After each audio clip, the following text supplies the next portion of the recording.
Good morning, friends. Today's video is all about what happens next now that we have finished building and pouring and strapping the bond beam on the Hyperadobe roundhouse. We're searching for bar joists for our roof, finalizing the plan for the Lavacrete utility lodge, and starting a side project that may not work out the way we hoped.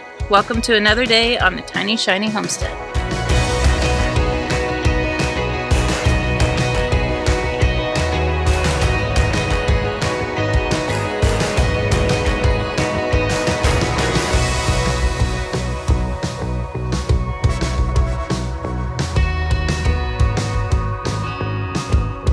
So we're on a small side quest. We're looking at bar joists for the roof. Yeah.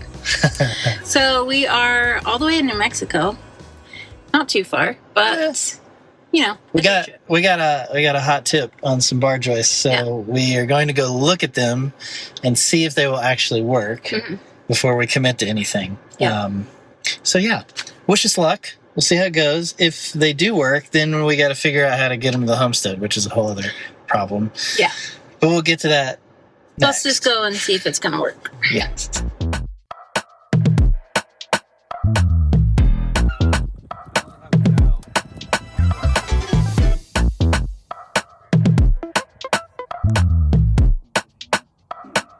So there's a lot of bar joists here.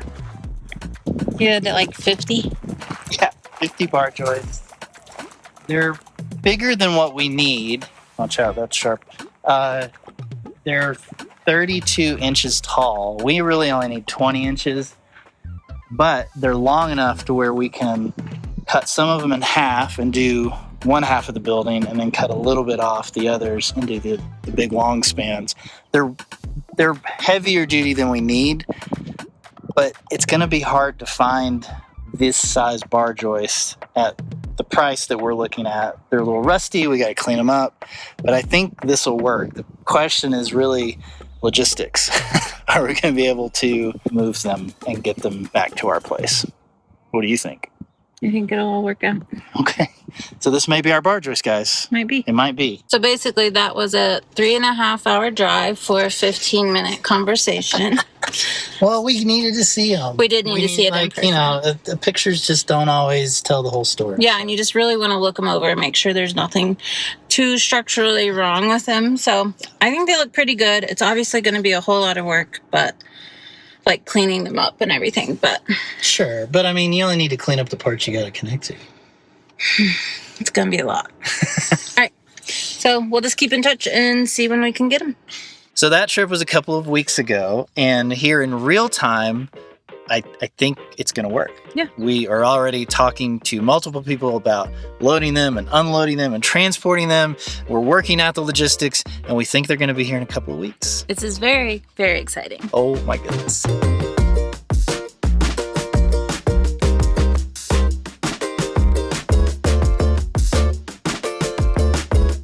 Now, this past weekend was our very first Hyperadobe Safety and Design 101 class. The first day included a 3-hour presentation about core earthbag safety techniques. Then we took everyone to the homestead for lunch and a tour of the Hyperadobe buildings on our property, along with an extended Q&A session. The second day included one-on-one consulting for their floor plans and their choices of designs for their Hyperadobe buildings. There was a lot of really cool designs. Yeah.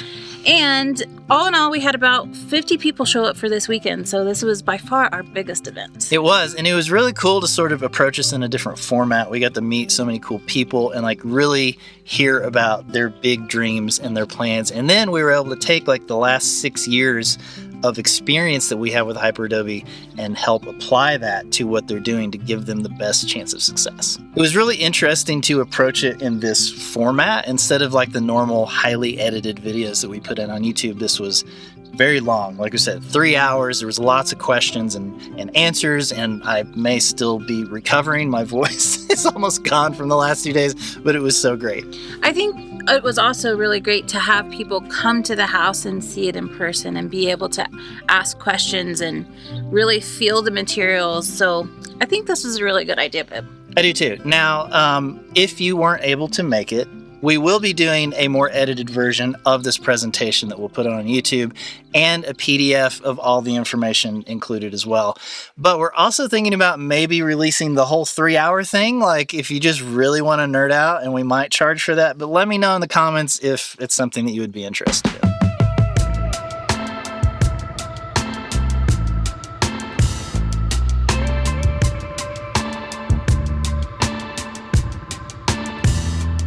Now, while it is exciting that some of the pieces for the roof will be here very soon, what we really need to concentrate on is getting the groundwork done for this Lavacrete utility lodge. Gonna be right behind us, right here. This is a very important step for the house. It might seem to you that we're getting distracted from the house build, but this building is included with all the things that need to help our house function. This is what we're calling an engine room, or a structure that will house our off-grid solar system components, water filtration and pressurization, stuff like that.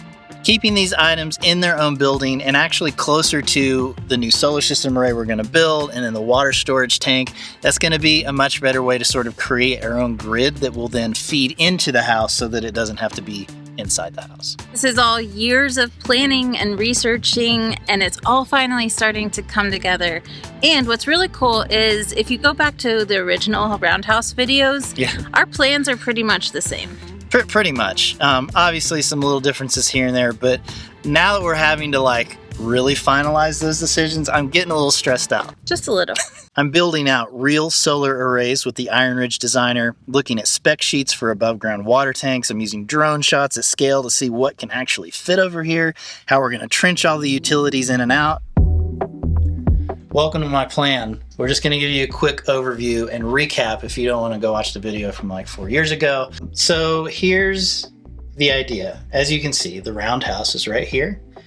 The utility lodge is going to be here, and the solar array is going to be here, and these are both facing almost south. Not quite. We really wanted this building to kind of mirror this driveway. So we want this all to be in line so that it looks nice. So as you can see, there's a lot of things going in and out of this, and that's why we're having to plan so far ahead. There's so many trenches, there's so many different parts of this system. The big ones are definitely the building itself, right, which is the utility lodge, the solar panel array, and the big 30,000 gallon above ground water tank. And those are the main things that we needed to make sure we could fit in this area. Inside the utility lodge, like we've said, there's going to be all of our inverters and solar charge controllers and batteries will all be along this wall. Inside here will be a pump house with a pressure tank and filtration system. And then there's going to be a bathroom in here, a full bathroom, because we are right next to the septic. So the septic system is right here. We're going to dig this up and tie into it so we can have a flushing toilet, a sink, and a shower, and it'll be fully enclosed, so it'll be great for guests when they're here. Also coming into it will be solar. That'll have to go through the wall because you need a shut-off switch on the outside. We're going to have a backup generator that will also go through the wall, but everything else is going to come underground, right? And so the water from the water tank itself is going to come inside, and it's going to get pressurized there. It's going to go back out to the to the cactus garden, so that we can irrigate all the stuff in here long term without having to have like a whole separate water system. And then the main thing is, once we create our AC power out of this solar system, we're going to run a power line, a water line, and then also we're going to be running a new fiber line in for our internet. It's going to come into this building and then go under the driveway into that utility room on the roundhouse. You can see we're also thinking about our, and I'll throw the roof back on, our downspouts for the roof to catch rainwater off of. We're going to have a couple of smaller tanks in the back to get the water from these sections, but most of the roof is all going to go underground into this big water tank, and then it's going to get pulled into here and pressurized. Now this is all great for planning, but we actually need to get out here and really make sure all these measurements are going to work out.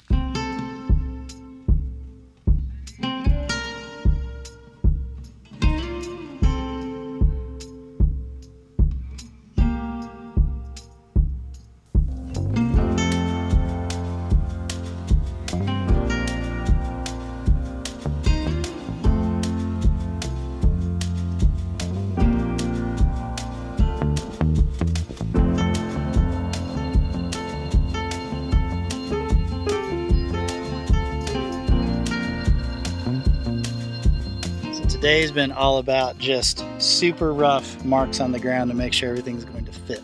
So as you can see, this is going to be the Lavacrete building. There's the square. This tree is going to have to move. I'm not too sad about it, kind of an ugly tree.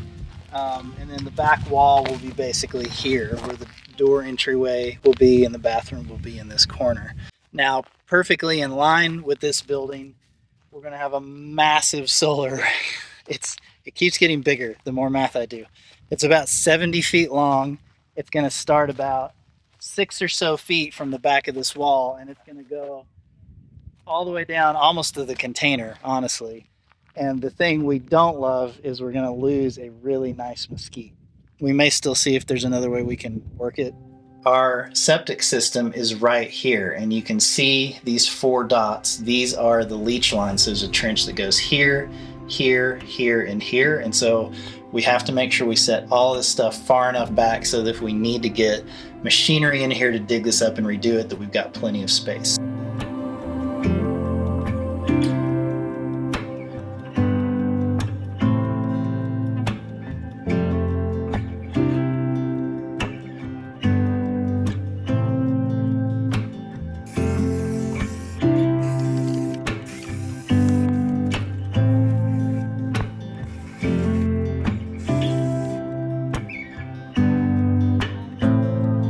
Big 30,000 gallon water tank. You can see this circle. It's good size. It's pretty good size.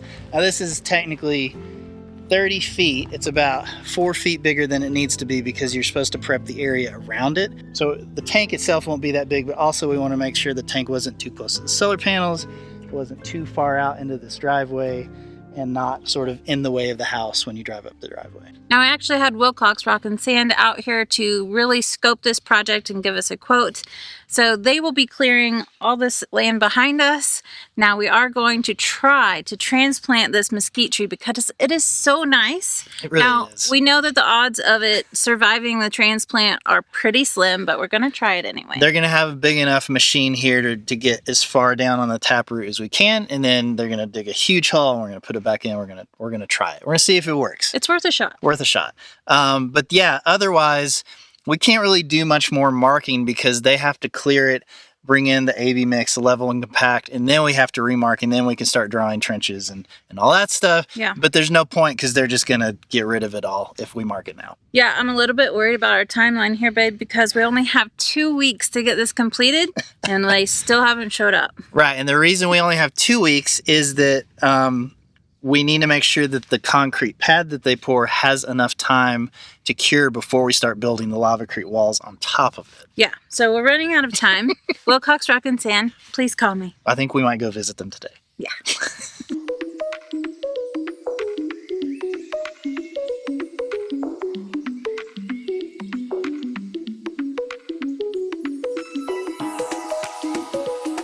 Now, speaking of Lavacrete, we know a lot of people still have questions. There's not a lot on the internet about it, so we are going to hopefully change that. That is something we are working on behind the scenes. We're doing a deep dive video on how Lavacrete works. And if you don't remember, it's basically the idea of taking lava sand and cement and sort of forms and sort of rammed earth techniques, but not nearly as much labor, and building a wall that when finished, you don't have to do any plaster work on.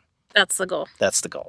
This video is still in process. Jonathan's already interviewed people and toured existing Lavacrete structures up in Tucson, and we will be filming an actual work site so we can show the process. Definitely keep an eye out for that because we are still working with Guru Das for this Lavacrete utility lodge here on our property. That workshop is happening April 6th through 11th. Yeah, and you know, it's going to be one of the only places that you're going to be able to come to really get full hands-on to learn this building technique right now. Like we said, it's pretty new. Not a lot of information out there about it. It's going to be a pretty unique experience. I'm excited. I'm excited too. Also, the workshop is already halfway full, so if you would like to come, make sure you sign up soon because I think this one is going to be pretty popular. They do. And remember, you can camp here on the property for the whole week. We'll have a porta potty, we'll have an outdoor shower. We're going to feed you each day. We've got Guru Das coming to actually run the workshop. And then also Paul Schwamm, who's been developing the technology for the last 30 years, is going to come for a day or two and share all of his history and experience with this new way of building. So like you said, spots are already half full. I think if you are interested in coming to this, I would start getting signed up as soon as you can. Yep, we'll see you here. tinyshinyhome.com/events for more information.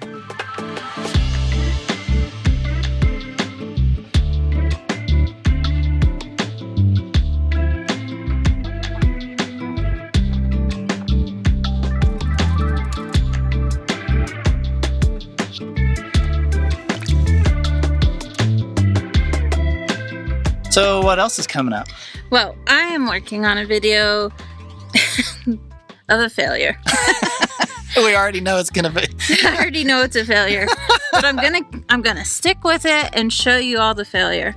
So I am working on our 4th rendition of our shade for our Airstream. I might have even counted wrong. Is it really 4? Okay, so technically, if you think about the Airstream, since we put it here, we had the triangles first, then we moved it to the Airstream cover, which we thought would be enough shade, but it wasn't. Then we added the triangle shade cells back, then that didn't work. Then we wrapped black around everything and looked real scary. And then I took that down and I've come up with this 4th idea that I thought was a brilliant idea. Turns out not so much. Maybe not. I mean, you know, it's still, I think we'll keep it for the summer. Yeah. But there might be a 5th version. We'll just say that. Hopefully we can just be in the house soon. That would be the ideal situation. So get ready for that video, guys. That's what's coming up soon. It's like a how not to. Yeah. Now, a lot of you are probably going to wonder, when do we start the roof? And that's a fantastic question. Here's our issues. Number 1, we've got to get them here, which we know is going to happen. But then we have to do a ton of fabrication work to them. We have to cut them. We have to weld things onto them. We also have to rely on other people because they are so heavy. Someone is going to have a tractor here to move them for us to even work on them. So it's a lot of relying on other people, and that's like my thing I hate the most. Yeah, but also the Lavacrete Utility Lodge workshop is in about a month. Yeah. And we have to do all this groundwork and utility trenching and pour the concrete pad and have it done 2 weeks early so we can actually pour the Lavacrete on top. So most of March is going to be that. Yeah. Right? Then the workshop is in April. Yeah. Then Jonathan's parents come to visit. And then Hayden and Millie come to visit. Yeah. And then we go to Kanab to go work with Eric on a project. In May. So the answer is that we don't know. There might be bits where we can work on these bar joists, but I think I think the bulk of the project won't be happening until later May. this spring. Yeah. So anyway, long story short, unclear on when the roof will start, but we'll let you know when we do. One thing that we do know is 2026 is going to be less earth bags and more progress on the roundhouse. So we will see you next time.